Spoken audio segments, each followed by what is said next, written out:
Welcome back. This is the third podcast of a series of 5 that take you through the key points for GCSE History about Nazi Germany during World War II.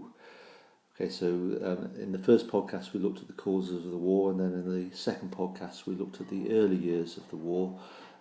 In this podcast we're going to focus in on the middle years.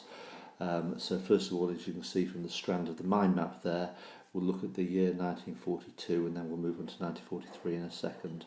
I suppose the key sort of phrase to have in mind here is that for the year 1942 is that the war seemed to sort of stand still in a sense.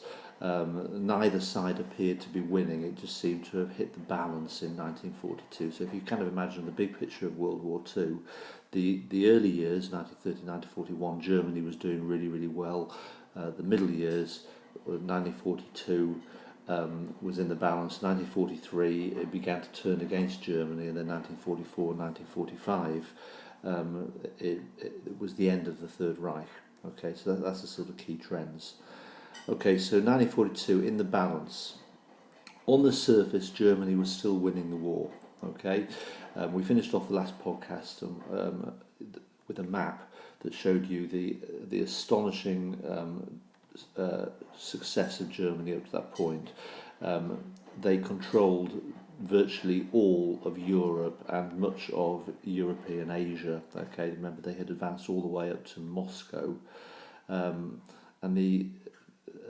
until December 1942, it was Britain alone against Germany. Okay, so that's our sort of the first key point you want to make here. Germany was still winning the war, but if you look closely at it, events were beginning to turn against Germany. Okay, so as we said in the last podcast, in the West, the USA had entered the war against Germany when Germany's ally Japan attacked Pearl Harbor in early December 1941, and Hitler then, rather rashly, thinking he'd won the war against Russia, declared war against America because America was at war with Germany's ally Japan.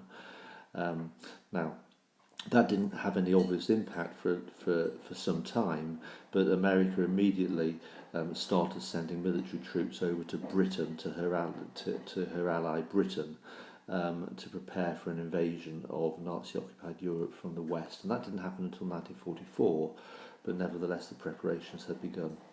And then obviously in the East, the German invasion had actually ground to a halt in the frozen wastes outside Moscow. Now that was significant because over that winter of 1941 to 42, an astonishing effort made by the Soviet Union, by Russia, to relocate all of their key industries that were making weapons well out of reach of the Germans. So they moved them literally hundreds, thousands of miles to the east, beyond what we call the Ural Mountains, so that Russia could continue to make military equipment, tanks and aeroplanes, etc., at no risk of the Germans getting hold of that equipment. So that became significant. Now, don't waste time. It obviously depends on the question. I'm really giving you that information as context. In the exam, it's most likely you're going to get a question about the impact of the war on the home front, on German people back in Germany. So what I've just told you is really there just for your understanding. You could perhaps mention it in one sentence, effectively, that the war was in the balance and it was beginning to turn against Germany. But what you really need to do is focus in on the home front. Now, as I said in the last podcast, if you get a question about the whole of the period, 39 to 45, do sort of 3 main paragraphs. Okay, the first, apart from the introduction and conclusion, so the first main paragraph will be about the early years of the war, the last podcast. The middle paragraph will be about the home front in the middle years of the war, which is this podcast. So what are the key features that you want to mention? Hitler. Now remember, in the early years, Hitler introduced very, very limited features on the home front. He didn't really want to impact on morale. Okay, he wanted to keep morale as high as possible. So in contrast to Britain, as we said in the last podcast, limited rationing, limited conscription. Okay, and you've got some facts and figures which we've already covered on that. Now, the point is that there was a gradual change in the middle years of the war. Hitler had to introduce changes. The war was hitting home on the German people. That the British had been blockaded Germany now for the best part of 2.5 years. Food shortages were beginning to hit home, but also the war machine needed to now step up a pace. There was a need to produce more weapons, tanks, armoured vehicles, etc., etc. So what the economy was producing the whole economy needed to be geared towards war production. So inevitably, sacrifices now need to be made on the home front, and Hitler's keen to sort of like somehow not reduce morale, but he will need to call upon people to make sacrifices. So there inevitably was an impact on morale. So in the middle years of the war, these are the key features. On the whole, people stopped believing government propaganda. The war's gone on too long. Early years, 1939 to 1940, if Goebbels and his propaganda machine told people the war was going to be short and that life could continue as normal, many people actually believed that. But that really wasn't the case now. People were starting to get rather cynical, grumbling, didn't believe it. Tighter controls over everyday life. Okay, so looking at the picture to the right here, that's a young teenage boy, 16-year-old, who is about to be hung by the SS. He was a member of the Edelweiss Pirates. Now, his crime was no more than to grumble, to refuse to do as he was told. He would have been out with other people of his age, possibly listening to American music, etc., etc. But they're setting an example that he wasn't conforming, that he wasn't agreeing and following the Third Reich. So he's being hung for it, and that was public. That was happening in Germany. So inevitably now people were living in fear. Now, up until World War II and to some extent up until the middle years of the war, most German people still had a good reason to believe Hitler was good for Germany. Many people did not live in fear. Fear was more for Jews and communists. But now ordinary Germans, it's beginning to hit home on ordinary Germans, the terror aspect of the Third Reich. The terror's always been there, but it's never really been directed against ordinary Germans. Okay, it's been targeted more at communists and Jews. So it's becoming more obvious. Rationing was now expanded.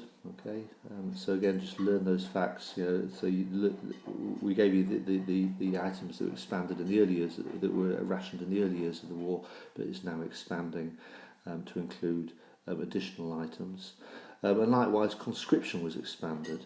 In the early years, remember, it did not include married women or older women. It was only younger single women, but now it is expanding to include women who were married and women who were up to 50 years old.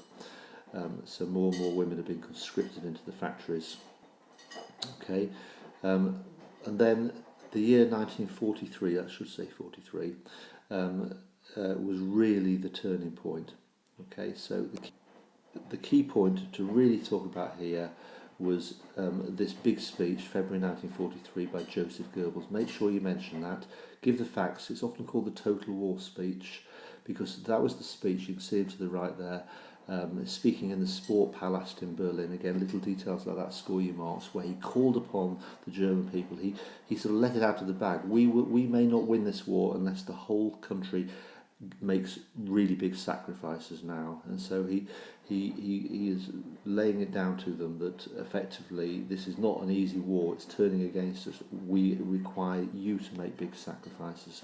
Now the reason for that is the Nazis could not hide anything from the German people anymore, because from 1943 onwards America and Britain started to bomb Germany. Now there had been no real bombing of Germany in the first 2 years of the war, but from 1943 onwards, bombs started falling out of the skies, and also, of course, looking at the next map, that's Eastern Europe. There's Germany there, of course, Germany was falling into massive retreat. Okay, the Russians were now pushing Germany back from the east, a huge retreat, hundreds of thousands of casualties, moving into millions of German casualties. And that could not be hidden from the German people. So you've got bombing raids from the west, and there is a map that shows you the extent of the British and American bombing raids, hitting those key targets. Make sure you mention Hamburg and Dresden. Okay, those are the big cities that were most heavily bombed. Okay, and those they're mentioned there. And the statistics, okay, so learn those statistics.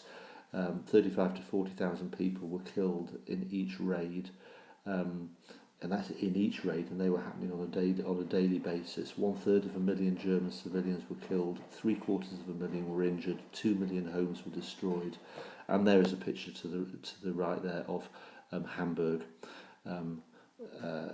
after a period of bombing raids.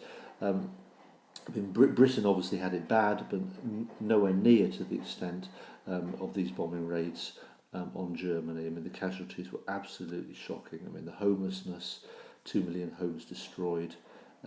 So really, the war was really hitting home on the German people by the middle and end of 1943. And really, it was obvious now that Germany was going to lose the war. The only issue is, when will Germany surrender? And of course the key point is Hitler was not going to surrender.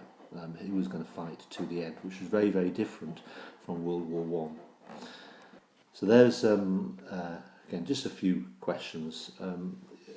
Let's say I've gone into a fair bit of depth there. Chances are on the exam, it's only this period will only be part of a larger question that covers the whole period, and the chances are therefore 1 or 2 paragraphs maximum on this.